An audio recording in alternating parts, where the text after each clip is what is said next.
Pharmacokinetic parameters. In pharmacokinetic parameter, the first important is bioavailability. Bioavailability. अगर हम बात करें बायोअवेलेबिलिटी की, तो व्हाट इज बायोअवेलेबिलिटी? नाम से देखिए, biologically available. So it is the fraction of the drug और it is the part of the drug. Fraction और part of the total drug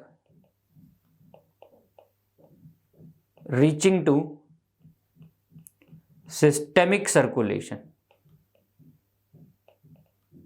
reaching to systemic circulation, this is called as bio availability.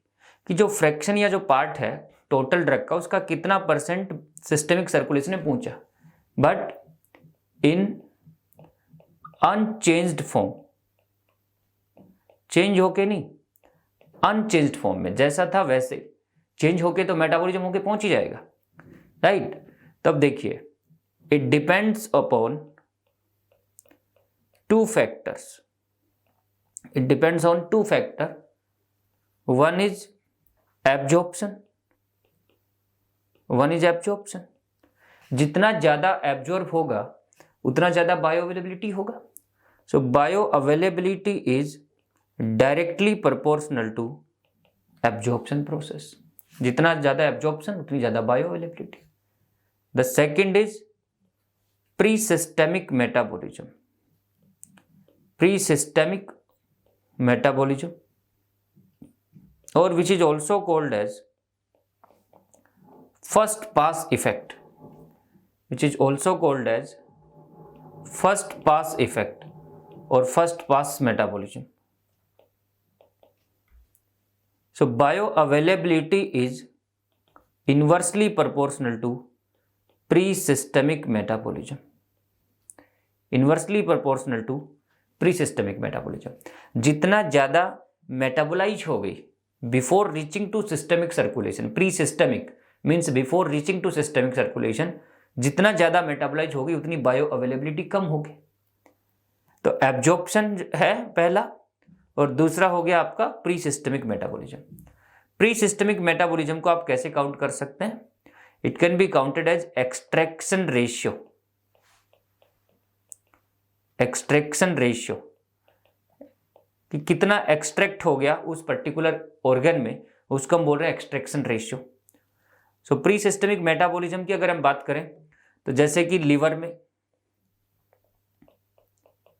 सबसे important तो liver है. So mainly it is seen in the liver. Mainly liver में हो रहा है pre systemic metabolism. तो अब देखिए, अगर आप लीवर को बाईपास कर दें तो प्रॉब्लम नहीं होगा. तो in some drugs they have the high first pass metabolism, right? Suppose करो drugs having high first pass metabolism. Drugs having high first pass metabolism जैसे कि नाइट्रेट्स. और कहां पे हो रहा है ये? First pass metabolism in the liver. So the drugs which have the high first pass metabolism in the liver, जैसे कि नाइट्रेट्स, लिडोकेन या लिग्नोकेन, प्रोप्रेनोलोल. तो ये कुछ ड्रग्स हैं जिनका कि लीवर में बहुत ज़्यादा फर्स्ट पास मेटाबॉलिज्म है. अगर आपने इनको दिया ओरली, ये लीवर के थ्रू जाएंगे. सो फर्स्ट पास मेटाबॉलिज्म बहुत ज़्यादा है. बिकॉज ऑफ दैम इनका oral bioavailability is low. Oral bioavailability क्या होगा? लो होगा. इसका मतलब फर्स्ट पास मेटाबॉलिज्म जो है वो कहां पे इंपॉर्टेंट है? वो इंपॉर्टेंट है ओरल रूट में. तो देखिए, this pre systemic metabolism, this is maximum occurring in oral route. Maximum कहां पे इफेक्ट आ रहा है? ओरल रूट में. और नो इफेक्ट और मिनिमम इफेक्ट कहीं पे नहीं हो रहा है वो कौन सा है, पेरेंट्रल। अगर नो करें कि किसी में बिल्कुल भी नहीं है तो फिर आप बोल सकते हैं आईवी। आईवी में बिल्कुल भी नहीं आएगा क्योंकि आईवी में आप देख रहे हैं कि कंप्लीटली डायरेक्टली सिस्टमिक सर्कुलेशन में चला गया। तो फर्स्ट पास मेटाबॉलिज्म का मेन प्रॉब्लम कहाँ पे, ओरल में। कहाँ पे बिल्कुल भी नहीं है, पेरेंट्रली आईवी में। आईवी में कोई रोल नहीं है, राइट। इसीलिए अगर हमें लीवर को बाईपास कर दे तो फर्स्ट पास मेटाबॉलिज्म बाईपास हो जाएगा। So in this what you can do, you can bypass the liver, you can bypass the liver by changing the route. तो कहां से दे सकते हैं आप drugs bypass, so parenteral, parenteral दे सकते हैं, सबलिंगुअल दे सकते हैं, ट्रांसडर्मल दे सकते हैं, right. So you can bypass the liver. अगर आप बाईपास कर देंगे तो अपने आप, इसलिए हमने बताया कि नाइट्रेट्स को आप सबलिंगुअली दीजिए, बाईपास हो गया लीवर। आप इंजेक्शन लगा दीजिए लिडोकेन का तो बाईपास हो गया। अगर ओरली देंगे तो बायो अवेलेबिलिटी कम है, तो अगर आपको ओरल देना है तो डोज ज़्यादा देना पड़ेगा, नहीं तो रूट चेंज कर दीजिए, बायो अवेलेबिलिटी बढ़ जाएगा। ये हो गया आपका first pass metabolism, extraction ratio. अब अगर हम बात करें कि कैलकुलेट कैसे करते हैं, calculation of bioavailability, how to calculate the bioavailability, उसके लिए इंपॉर्टेंट है graph, plasma concentration and time curve और ग्राफ, या फिर excretion and time curve. So plasma concentration time curve और एक्सक्रीशन टाइम कर्व। मेनली हम क्या use करते हैं, time and plasma concentration curve. कैसे कैलकुलेट करेंगे, बहुत सिंपल है। इधर आप रख लीजिए टाइम और इधर आप रख लीजिए प्लाज्मा कंसंट्रेशन। तो ये हो गया आपका टाइम और ये आपका हो गया प्लाज्मा कंसंट्रेशन, राइट। तो कैसे कैलकुलेट करेंगे बायो अवेलेबिलिटी, ग्राफ, टाइम ले लिया इधर और इधर ले लिया प्लाज्मा कंसंट्रेशन। अब जैसे कि हमें पता है कि आईवी रूट में ना तो एब्जॉर्प्शन में कोई फर्क है ना फर्स्ट पास मेटाबॉलिज्म का, बिकॉज डायरेक्टली आप इंजेक्शन लगा रहे हैं आईवी सिस्टमिक सर्कुलेशन। तो डायरेक्टली अगर आप लगाएंगे तो जीरो टाइम पे आप कहेंगे कि मैक्सिमम है प्लाज्मा कंसंट्रेशन, और विद द टाइम ये कम होता जा रहा है। तो ये सपोज कि आईवी रूट है। क्यों ले रहे हैं आईवी रूट में हम, क्योंकि आईवी रूट में हमें पता है कि 100% बायो अवेलेबिलिटी है।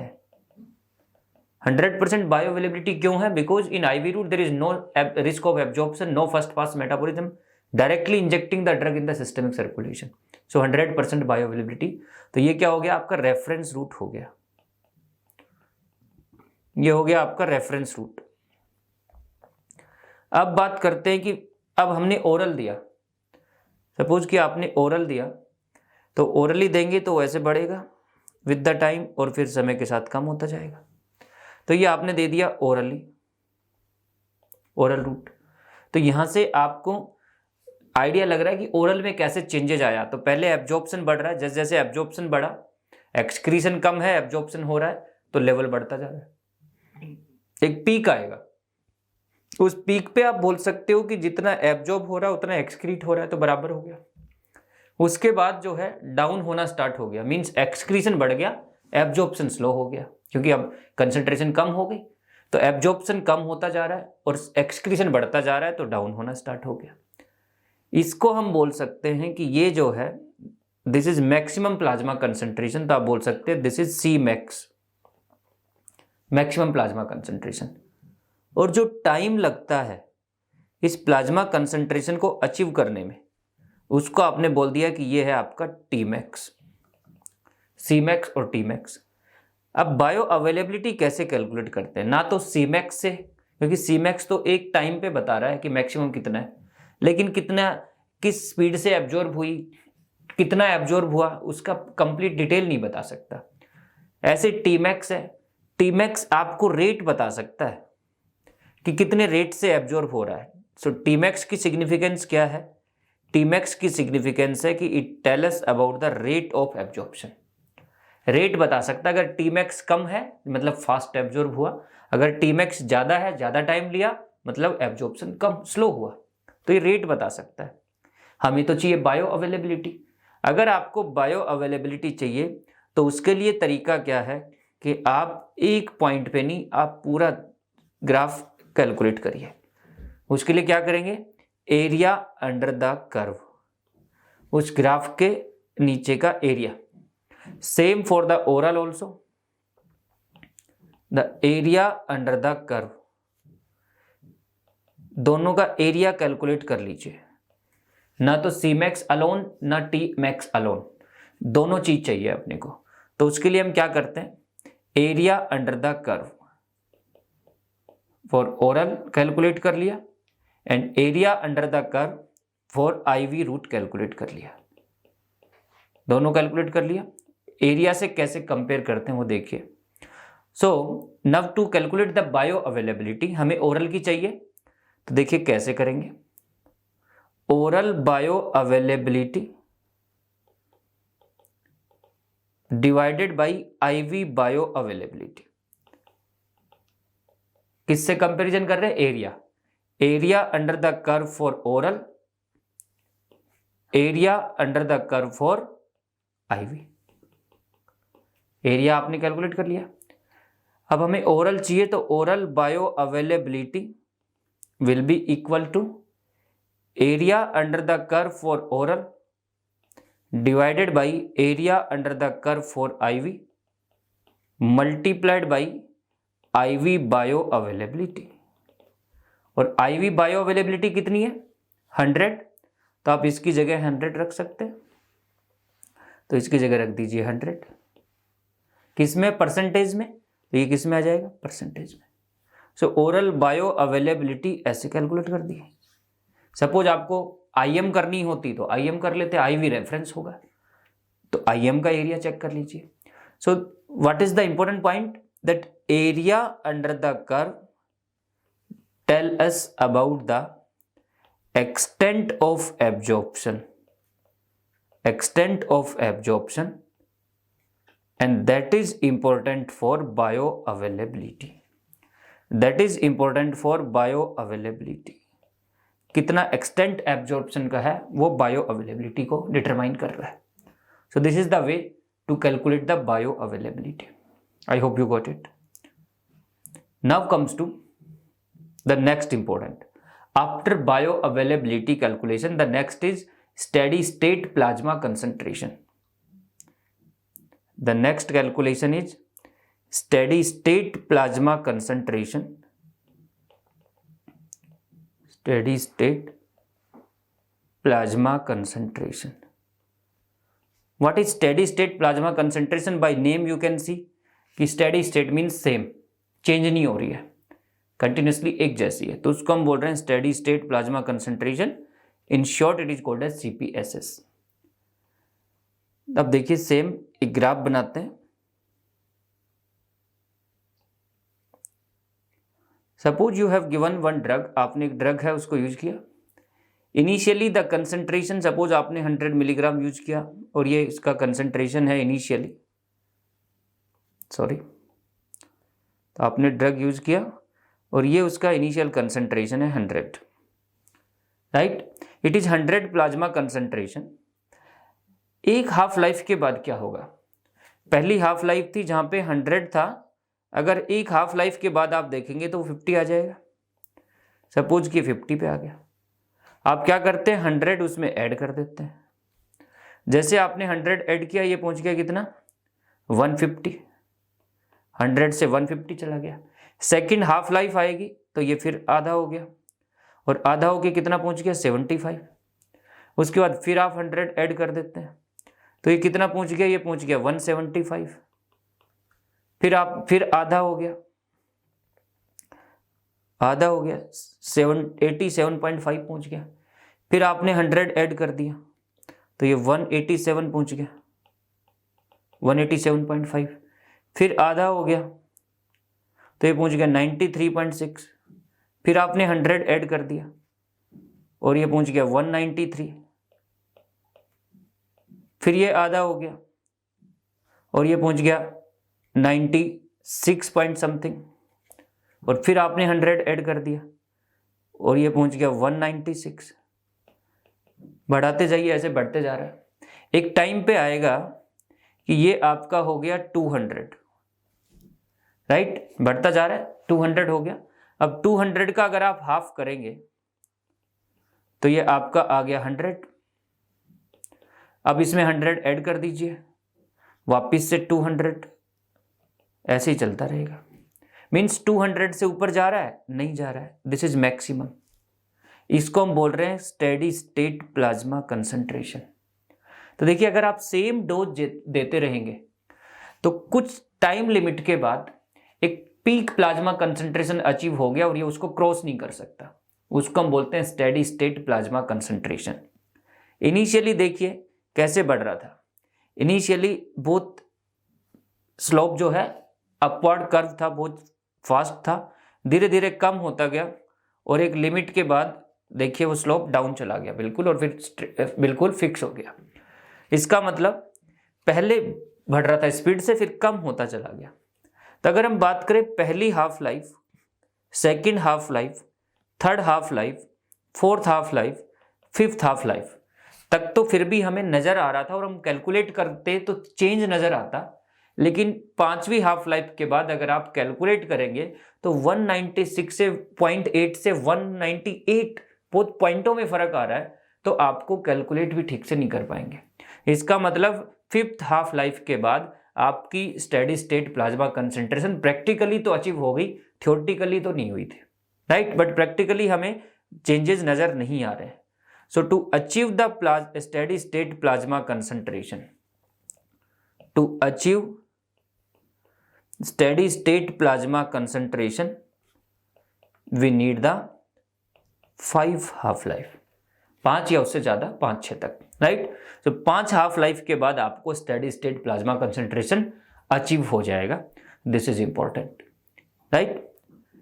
क्यों इंपॉर्टेंट है? क्योंकि हमें पता तो होना चाहिए पीक प्लाज्मा कंसंट्रेशन कितना आएगा और कितनी देर में आएगा, राइट। और जो पीक आ रहा है वो हमारे काम का है कि नहीं है, राइट। अगर हमारे काम से वो भी डाउन है, सपोज कि हम बात करें कि हमें चाहिए तो इससे ऊपर था लेकिन वो तो नीचे ही है, तो फिर कोई फायदा नहीं है। Then the steady state plasma concentration achieved but the drug will be ineffective. It should be in the effective range, effective range में होगा तो ही काम का है। तो ये आपका हो गया steady state plasma concentration. Next is loading dose and maintenance dose. Loading dose and maintenance dose. Loading dose और मेंटेनेंस डोज में क्या फर्क है वो देखिए। लोडिंग डोज जो है, नॉर्मली तो हम सेम ही डोज देते हैं, बट कभी कभी हमें लोडिंग और मेंटेनेंस डोज का फंडा करना है, तो वो कैसे?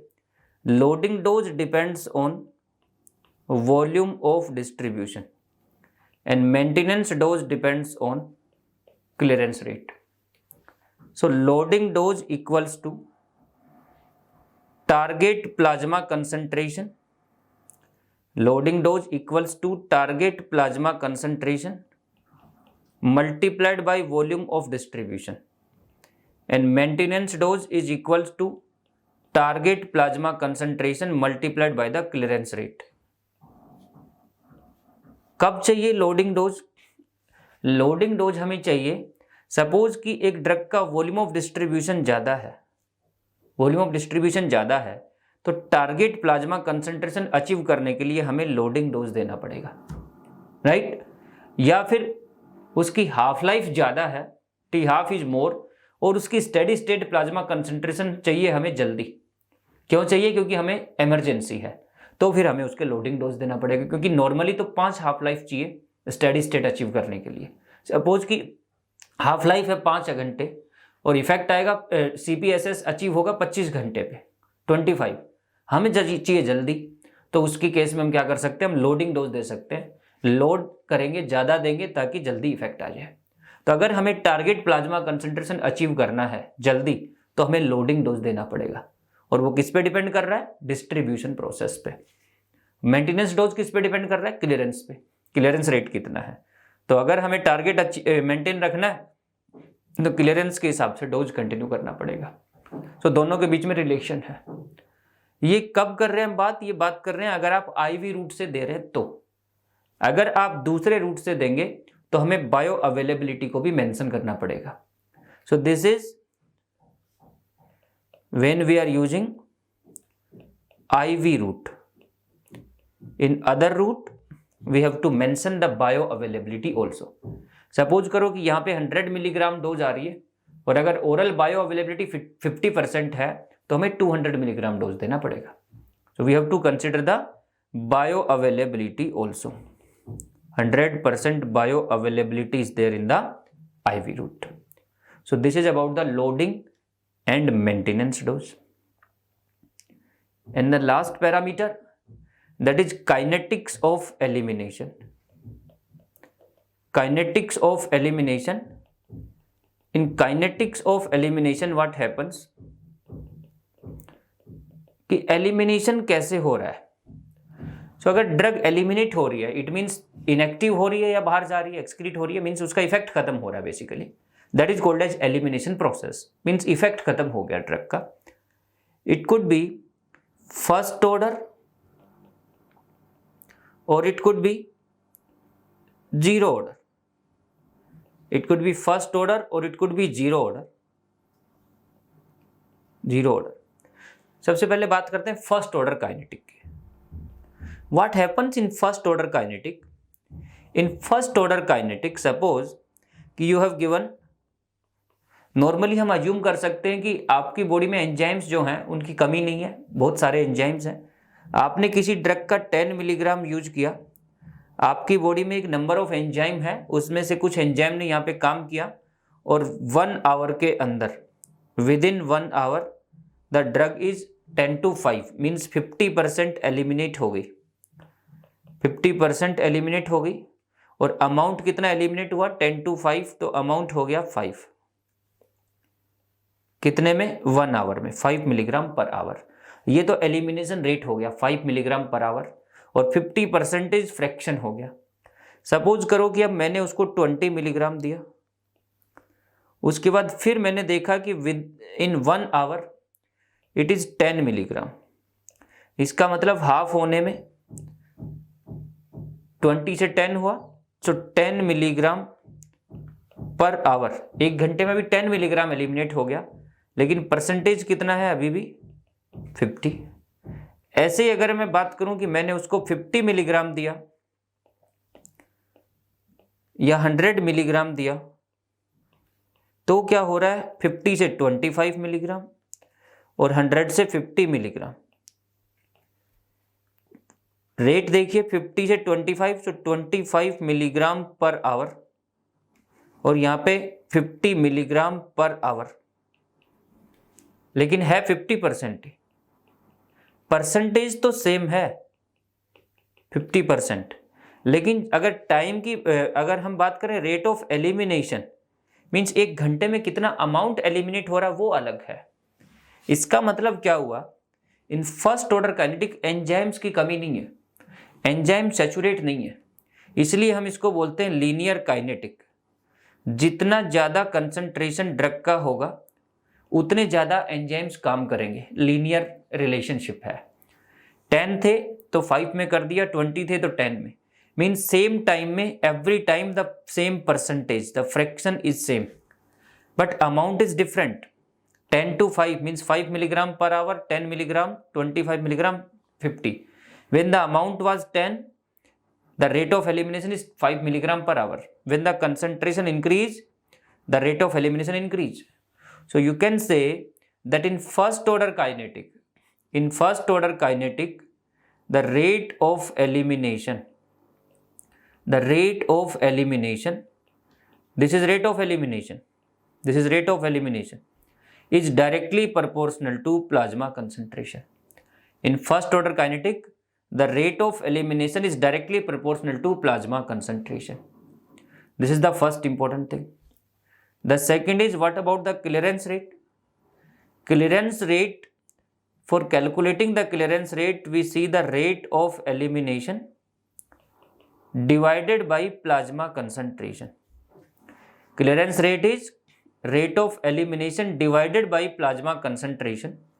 So you can see when the rate of elimination is directly proportional to plasma concentration, this one, so definitely the clearance will be constant, because if the plasma concentration increase, the rate of elimination increase. If the concentration decrease, the rate of elimination decrease. So it is constant. And what about the half-life? The half-life is equal to 0.693 multiplied by volume of distribution divided by clearance rate. This is half-life. This is the formula. 0.693 because we have changed the log. So 0.693 multiplied by volume of distribution divided by clearance rate. So you can see that half-life is inversely proportional to clearance rate because volume of distribution is same for every drug, right? If suppose aspirin, then whatever the amount I have given, it will be same, right? जो भी amount दूंगा लेकिन volume of distribution तो change नहीं हो सकता. So T half is inversely proportional to clearance, right? तो अगर T half inversely proportional to clearance है और अगर clearance constant है तो T half क्या हो गया? Constant. तो आप बोल सकते हैं कि first order kinetic elimination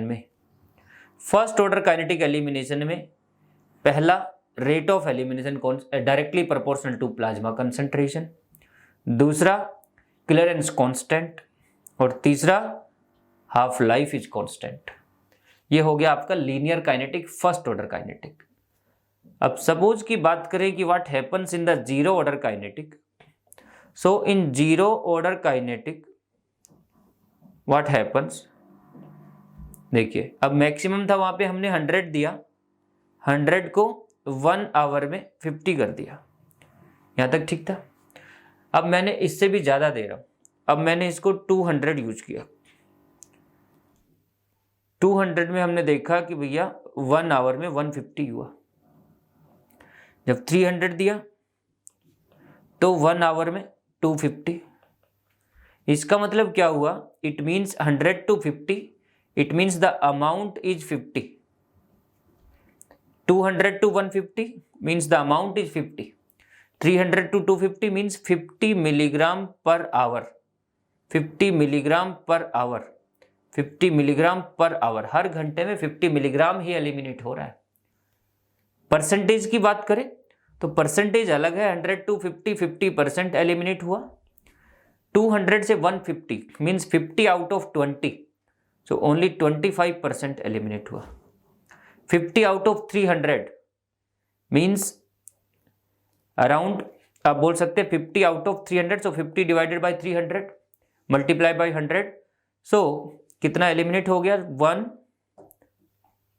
and so 350 out of 300 multiplied by 100.